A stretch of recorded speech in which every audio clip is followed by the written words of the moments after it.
ndjem shumë krenar që isha pjesë, që provova një pjesës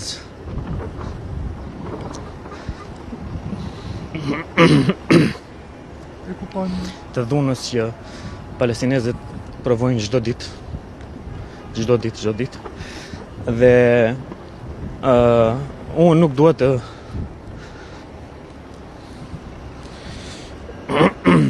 jem pjesë e një bote ku genocidi është normal dhe nuk dua të rris fëmijët e mi në një botë ku genocidi ndaj fëmijëve tjerë është normal. Prandaj ndjem shumë krenar që isha në këtë mision. Edhe pse